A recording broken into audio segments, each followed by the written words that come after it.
بسم اللہ الرحمن الرحیم والصلاة والسلام علی اشرف الانبیاء والمرسلین نبینا و مولانا محمد وعلی آلہ وصحابتہ اجمعین اما بعد فاعوذ باللہ من الشیطان الرجیم ومن الناس من يتخذ من دون اللہ اندادا يحبونهم كحب اللہ والذین آمنوا اشد حبا للہ۔ ما قبل میں اللہ رب العزت نے ان فی خلق السماوات والارض والی آیت کریمہ میں ان آیات، ان دلائل کو بیان فرمایا جو اس کے وجود پر، اس کی توحید پر اور اس کی رحمت پر دلالت کرتی ہیں۔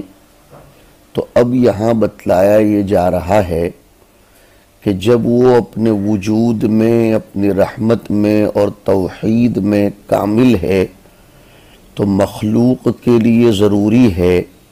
کہ وہ محبت اور عبادت میں اسی کو خاص کرے، اسی کو اپنا مرکز محبت اور اپنا محور عشق قرار دے، اس سے سرے منہ اپنے جذبات محبت کو اور اپنے تقاضۂ فطرت کو ادھر ادھر نہ پھیرے۔ جو لوگ بے وفا ہوتے ہیں یا جو لوگ ان آیات میں تدبر اور تعقل نہیں کرتے، وہ اس سے توجہ ہٹا کر دوسروں کو اپنا محبوب اور معشوق قرار دیتے ہیں۔ یہ سراسر اس کے دلائل قدرت کے خلاف ہے۔ محبت محبوب کے فضل و کمال اور اس کے جود و نوال کے مطابق ہوا کرتی ہے، اور محبت کے عام طور پر 3 معاییر ہیں: جمال، کمال اور نوال۔ ان تینوں میں بدرجہ اتم و اکمل حق تعالی شانہ کی ذات پوری اترتی ہے، بلکہ ان تینوں کا معطی اور ان تینوں کا واہب اور مالک وہی ہے، تو محبت کا محور و مرکز بھی وہی ہونا چاہیے۔ لیکن جو لوگ ایسا نہیں کرتے، اللہ پاک ان کی شکایت کرتے ہیں یا لوگوں کے سامنے ان کا تذکرہ کرتے ہیں۔ وَمِنَ النَّاسِ مَن يَتَّخِذُ مِن دُونِ اللَّهِ۔ دون کبھی قلیل کے معنی میں بھی آتا ہے اور کبھی فوق کے معنی میں بھی آتا ہے، اگر صغر کا بیان چل رہا ہو، حقارت کا بیان ہو، جیسے مثلا ما بعوضۃ فما فوقہا میں فوق کبھی دون کے معنی میں، دون کبھی فوق کے معنی میں سیاق کلام کا اس کا معنی طے کرتا ہے۔ یہاں دون یہ نہ قلیل کے معنی میں ہے نہ فوق کے معنی میں ہے، بلکہ غیر کے معنی میں ہے، اس لیے فرمایا ای من غیرہ۔ اندادن ند کی جمع ہے، پہلے پارے میں آیا۔ اصنامن یحبونہم، محبت کی شکل کیا ہے؟ محبت تعظیم کے طریقے سے بھی ہوتی ہے، والخضوعی اس کے طریقے سے بھی ہوتی ہے، اور بعض مفسرین لکھتے ہیں اطاعت مطلقہ کرنا یہ بھی محبت ہے۔ تو محبت کی اشکال اور اس کی صور مختلف ہیں، جن سب کو محبت ہی کہا جاتا ہے۔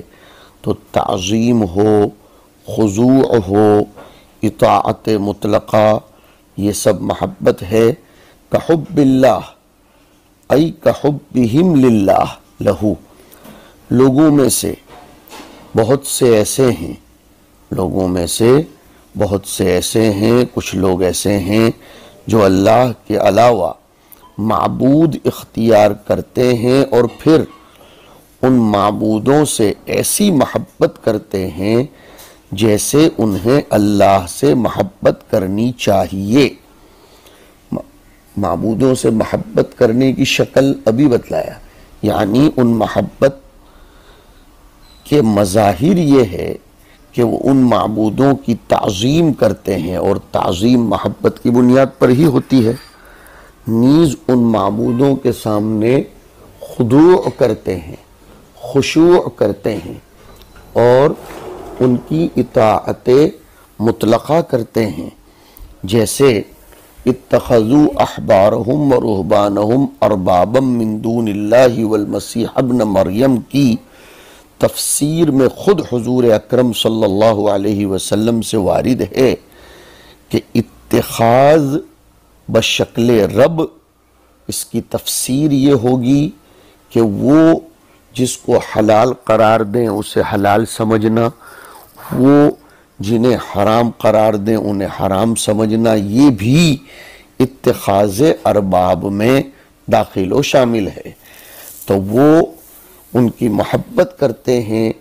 تعظیم کی شکل میں، خضوع کی شکل میں، اطاعت کی شکل میں، حالانکہ یہ سب اللہ کے ساتھ ہی ہونا چاہیے، یعنی وَيُسَوُّونَ بَيْنَهُمْ وَبَيْنَهُ فِي مَحَبَّتِهِمْ، یہ کَحُبِّ اللَّهِ کَحُبِّهِمْ لَهُ کی تفسیر کے ذریعے پتہ چلا کہ وہ لوگ اللہ کا اقرار تو کرتے تھے، اس کا تقرب بھی اختیار کرتے تھے، لیکن خدائے پاک کی محبت میں دوسروں کو بھی شریک کرتے تھے۔ ایک تفسیر یہ ہے، ہاں مَا نَعْبُدُهُمْ إِلَّا لِيُقَرِّبُونَا إِلَى اللَّهِ الزُّلْفَىٰ، اس سے سمجھ میں آتا ہے کہ وہ اللہ سے بھی محبت تو کرتے تھے، اللہ کی محبت میں مساوی قرار دیتے تھے ان بتوں کو، اور اللہ کے تقرب کی طرح ان بتوں کا تقرب بھی حاصل کرنے کی کوشش کرتے تھے۔ ایک تفسیر۔ بعض لوگوں نے تفسیر کی ہے کہ یحبونہم کحب المؤمنین اللہ، کہ وہ اپنے بتوں سے ایسی محبت کرتے ہیں جیسے مومنین اللہ سے محبت کرتے ہیں، بلکہ مومنین کا حال تو یہ ہے کہ والذین آمنوا اشد حبا للہ، جو لوگ ایمان لائے وہ اللہ کی محبت ان سے بھی زیادہ کرتے ہیں، وہ اللہ سے محبت بہت زبردست کرتے ہیں، اس لیے کہ انہیں معلوم ہے کہ تمام کمالات و نوالات و جمالات اس کا مالک اللہ ہی ہے، اور سارے فضائل و کمال کا منبع و سرچشمہ وہیں سے ہوتا ہے، اس لیے مومنین اللہ کے ساتھ ہی سب سے زیادہ محبت کرتے ہیں۔ اشد افعل التفضیل ہے، اس لیے آیا اس کا مفضل علیہ کہ من حبہم للاندادی، کہ جیسے مشرکین اپنے انداد اور اپنے شرکاء سے محبت کرتے ہیں، اس سے زیادہ محبت مومنین اللہ سے کرتے ہیں۔ کس طور پر؟ کہ لأنہم ای لأن المؤمنین لا یعدلون عنہ ای عن اللہ بحال ما، اس لیے کہ مومنین کسی بھی شکل میں اللہ سے توجہ نہیں ہٹاتے، چاہے سراء میں ہوں چاہے ضراء میں ہوں، چاہے رخاء میں ہوں چاہے مصائب و تنگی میں ہوں، فرح میں ہوں یا فرج میں ہوں، دونوں صورت میں وہ اللہ سے اپنی توجہ نہیں ہٹاتے۔ والکفار یعدلون فی الشدۃ الی اللہ، اور کفار یہ فرح کی حالت میں تو دوسروں کی طرف رخ کر لیتے ہیں، لیکن جب شدت آتی ہے تو اللہ کی طرف متوجہ ہوتے ہیں۔ عدل عن توجہ ہٹانا اور عدل الی توجہ کرنا، کفار جب ان پر رخاء ہوتی ہے، راحت ہوتی ہے، تو اللہ کی طرف متوجہ نہیں ہوتے۔ فلما نجاہم الی البر اذا ہم یشرکون، لیکن فاذا رکبوا فی الفلک دعوا اللہ مخلصین لہ الدین، اور ایسے ہی وجاءتہم ریح عاصف وظنوا، تو اس موقع پر اللہ کی طرف توجہ کر لیتے ہیں لیکن ہمیشہ نہیں۔ اور مومنین کا حال یہ ہے کہ کسی بھی شکل میں اللہ سے اپنی توجہ کو نہیں ہٹاتے۔ آگے حق تعالی شانہ ارشاد فرماتے ہیں کہ یہ لوگ غیر اللہ سے محبت کرتے ہیں تو وہ چھوٹنے والے نہیں ہیں، انہیں اس محبت میں شرکت اور غیر اللہ سے محبت کرنے کا عذاب قیامت میں حاصل ہوگا، اور اس وقت انہیں یقین ہو جائے گا کہ خدائے پاک کی طاقت کتنی شدید، عظیم، اور اللہ کتنی قدرت والا اور کتنے جلال والا ہے۔ اس وقت وہ دیکھیں گے، تب انہیں پتہ چلے گا کہ اللہ کی طاقت و قدرت کیسی ہے۔ اور اس وقت وہ لوگ جب اپنے بتوں کو اور انداد کو دیکھیں گے کہ وہ انداد اور شرکا جن کی محبت میں انہوں نے خدائے پاک کو مساوی قرار دیا یا اللہ سے زیادہ ان سے محبت کی، وہ سب شرکا و انداد ان سے بیزاری کا اعلان کر دیں گے، ان کے رشتے سب کے سب کٹ جائیں گے، برخلاف مومنین کی محبت کے کہ انہوں نے خدائے پاک کے ساتھ اپنی محبت زبردست کی، شدت محبت کی، عظیم محبت کی۔ وہ محبت انہیں وہاں کام آئے گی۔ اللہ کی محبت کا رشتہ کبھی بھی ٹوٹتا نہیں ہے، بلکہ اللہ کی نسبت پر قائم کی جانے والی محبت کا رشتہ بھی کبھی ٹوٹتا نہیں ہے۔ آگے فرماتے ہیں وَلَوْ يَرَى الَّذِينَ ظَلَمُوا إِذْ يَرَوْنَ الْعَذَابَ أَنَّ الْقُوَّةَ لِلَّهِ جَمِيعًا وَأَنَّ اللَّهَ شَدِيدُ الْعَذَابِ۔ صرف آیت کا ترجمہ دیکھیے، وَلَوْ يَرَى الَّذِينَ ظَلَمُوا، اور اگر دیکھ لیں یہ ظالمین یعنی مشرکین اس وقت کو جب کہ وہ عذاب کو دیکھیں گے، یہ کہ پوری قوت اور قدرت اللہ ہی کے لیے ہے، اور یہ کہ اللہ سخت عذاب والا ہے، تو اب اس کی جزا محذوف۔ تو اگر وہ لوگ دیکھ لیں گے اس وقت کو جب کہ اللہ کا عذاب سخت ہوگا اور قدرت کاملہ اسی کو ہوگی، تو جزا محذوف کا ترجمہ نکل رہا ہوں، تو وہ اس طرح انداز اختیار کر کے ان سے محبت نہ کرتے۔ ایک ترجمہ یہ بھی ہے، اگر دنیا میں انہیں پتہ چل جائے، یرا کو اب علم کے معنی میں لے لو، اس لیے کہ علم کا سبب رؤیت بنتا ہے، تو اگر انہیں پتہ چل جائے اللہ کے عذاب کی شدت اور اس کی قدرت کاملہ کا اور اللہ کی عذاب کی شدت کا دنیا میں پتہ چل جائے، تو وہ کبھی بھی خدائے پاک کے ساتھ کسی کو شریک نہ ٹھہرائیں۔ لیکن انہیں پتہ نہیں چل رہا ہے، اس لیے وہ شریک ٹھہرا رہے ہیں۔ پہلا ترجمہ یرا کا رؤیت بھی معنی نظر کا تھا، دوسرا ترجمہ یرا کا بھی معنی علم کا ہے، اور دونوں ترجمے صحیح ہیں۔ کتاب سے نکالو وَلَوْ يَرَى الَّذِينَ ظَلَمُوا، اور ایک قرات میں ہے وَلَوْ تَرَى الَّذِينَ ظَلَمُوا۔ اب ہم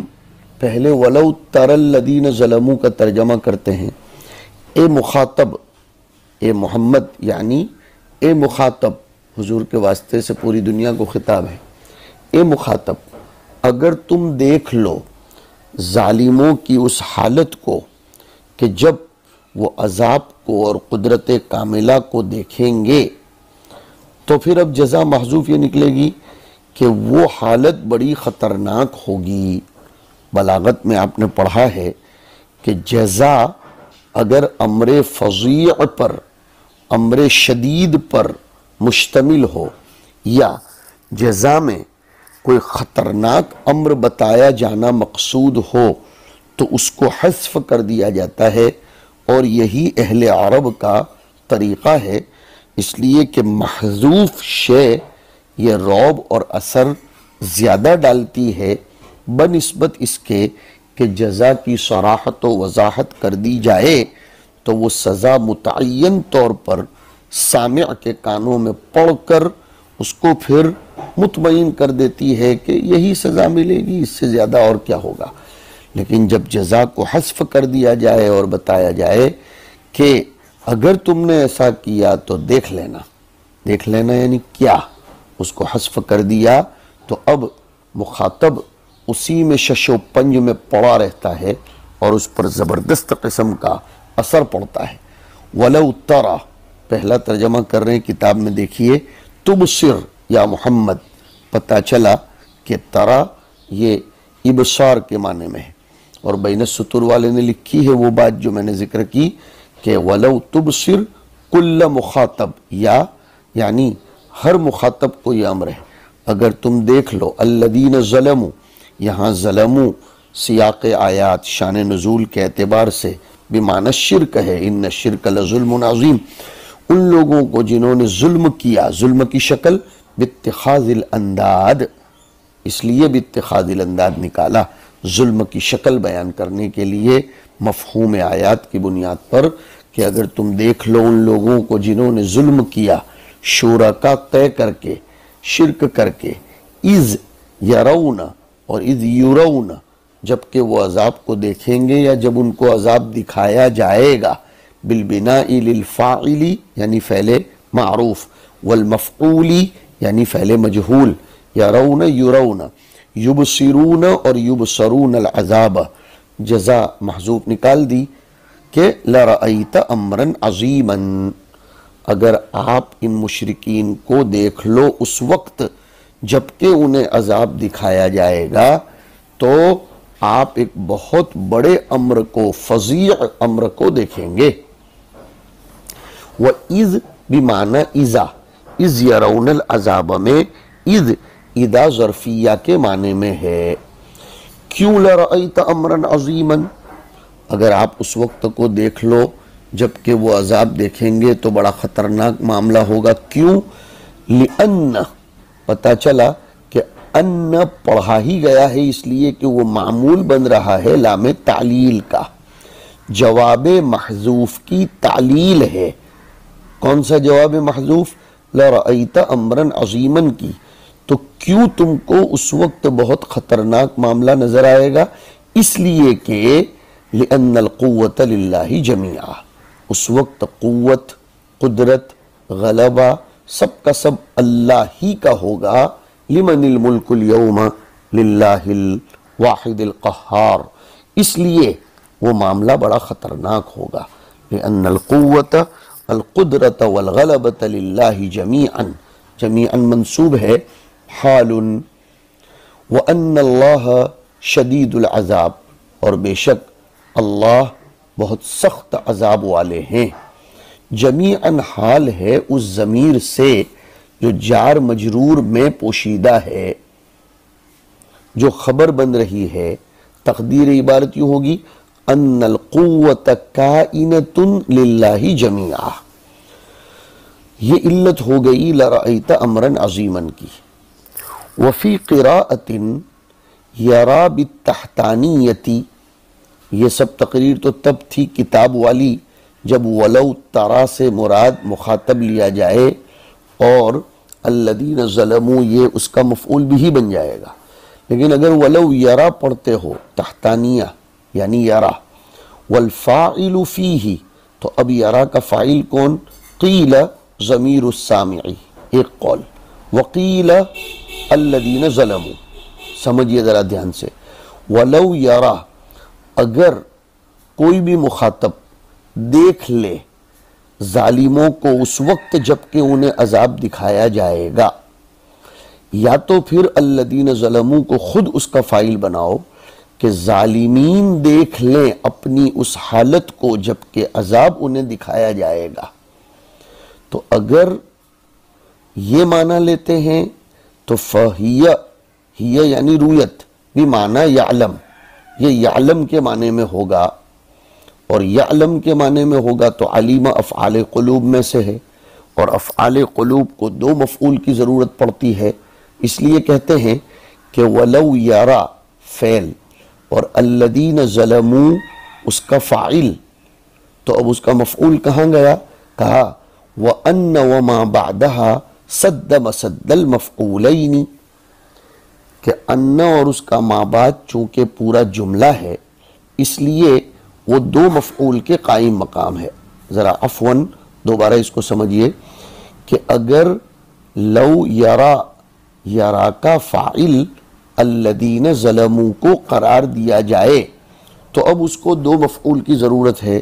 الذین ظلموا کو تو مفعول بنا نہیں سکتے اس لیے کہ اس کو فاعل ٹھہرایا ہے، تو الذین ظلموا اس کا فاعل اور آگے والا جملہ ان القوۃ للہ جمیعا وان اللہ شدید العذاب، یہ پورا دو مفعول کے قائم مقام بن جائے گا۔ اور لو کا جواب و جواب لو محذوف ہوگا۔ علامہ زہری اور قتادہ فرماتے ہیں الاضمار اشد للوعید، اور قرآن کریم میں یہ بارہا آیا وَلَوْ تَرَى إِذْ وُقِفُوا عَلَى النَّارِ وَلَوْ تَرَى إِذْ وُقِفُوا عَلَى رَبِّهِمْ، تو اگر لو یرا تحتانیہ سے پڑھا جائے اور الذین ظلموا کو اس کا مفعول بھی اول قرار دیا جائے تو یرا کا فاعل ضمیر سامع بنے گی، اور اگر یرا کا فاعل خود الذین ظلموا کو بناؤ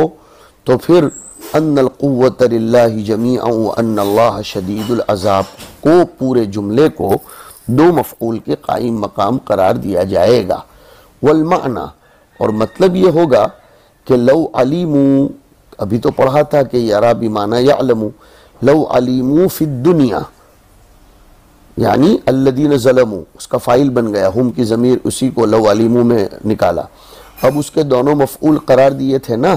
ان القوۃ للہ جمیعا وان اللہ شدید العذاب، یہ دونوں مفعول کی تعویل کر رہے ہیں۔ شدت عذاب اللہ مفعول اول، وان القدرۃ للہ وحدہ وقت معاینتہم لہ وہو یوم القیامہ، یہ وقت معاینتہم لہ یہ تفسیر ہے اذ یرون العذاب میں، اذ جو اذا کے معنی میں تھا ظرفیہ، اگر جان لیں وہ دنیا میں اللہ کے عذاب کی شدت کو اور اس بات کو کہ قدرت اللہ ہی کے لیے ہے، کس وقت یہ سب ہوگا اللہ کا عذاب سخت؟ جب وہ عذاب کو دیکھیں گے، وہو یوم القیامہ، قیامت کے دن، تو اب مفعول بھی محذوف نکالا، مفعول بھی نہیں عفواً لو کی جزا محذوف نکالی، لَمَتَّخَذُوا مِن دُونِهِ اندادن، تو وہ اللہ کے علاوہ کسی کو شریک قرار نہ دیتے، اس لیے کہ مصیبت کے وقت غور و خوض خاص طور سے مؤثر ہوتا ہے اور اللہ کی طرف رجوع آسان ہوتا ہے۔ تو ولو یرا یہ فعل، الذین ظلموا فاعل، اور ان القوۃ للہ جمیعا وان اللہ شدید العذاب یہ سد مسد المفعولین، اور اس کی جزا محذوف نکالی کہ لَمَتَّخَذُوا مِن دُونِهِ اندادن، تو وہ اللہ کے علاوہ کسی کو معبود نہ ٹھہراتے۔ اذ بدل من اذ قبلہ، یعنی اذ یرون العذاب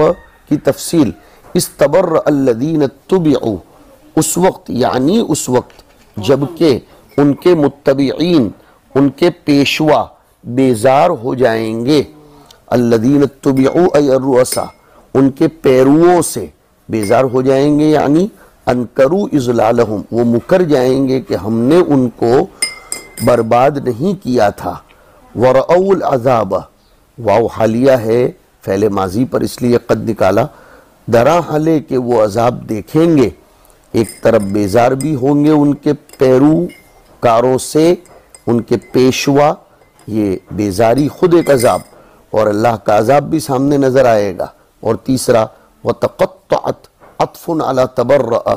یعنی اذ تقطعت بہم، اور تقطع کا صلہ ان آئے گا، الاسباب عنہم الاسباب، اور سارے رشتے منقطع ہو جائیں گے، الوصل التی کانت بینہم فی الدنیا،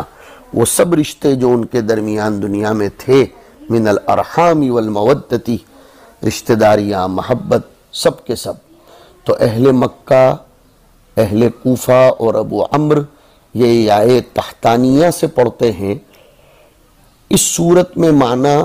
یہ نکلے گا کہ لو یری الذین ظلموا فی الدنیا عذاب الآخرتی لَعَلِمُوا حِينَ يَرَوْنَهُ أَنَّ الْقُوَّةَ لِلَّهِ جَمِيعًا۔ اس صورت میں رؤیت بصریہ ہوگی نہ کہ قلبیہ، یا تقدیر یہ ہوگی کہ وَلَوْ يَرَى أَن يَعْلَمُوا الَّذِينَ ظَلَمُوا أَنَّ الْقُوَّةَ لِلَّهِ، یعنی لو يعلمون حقیقت قوت اللہ و شدت عقابہ۔ اب لو کا جواب محذوف، لَتَبَيَّنُوا ضَرَرَ اتِّخَاذِهِمُ الْآلِهَةَ۔ یہ سب تحتانیہ والی قرات فوقانیہ اس طرح ہوگی وَلَوْ تَرَى يَا مُحَمَّدْ الَّذِينَ ظَلَمُوا فِي حَالِ رُؤْيَتِهِمُ الْعَذَابَ وَفَزَعِهِمْ مِنْهُ لَعَلِمْتَ أَنَّ الْقُوَّةَ لِلَّهِ جَمِيعًا۔ وصلی اللہ علی النبی الکریم۔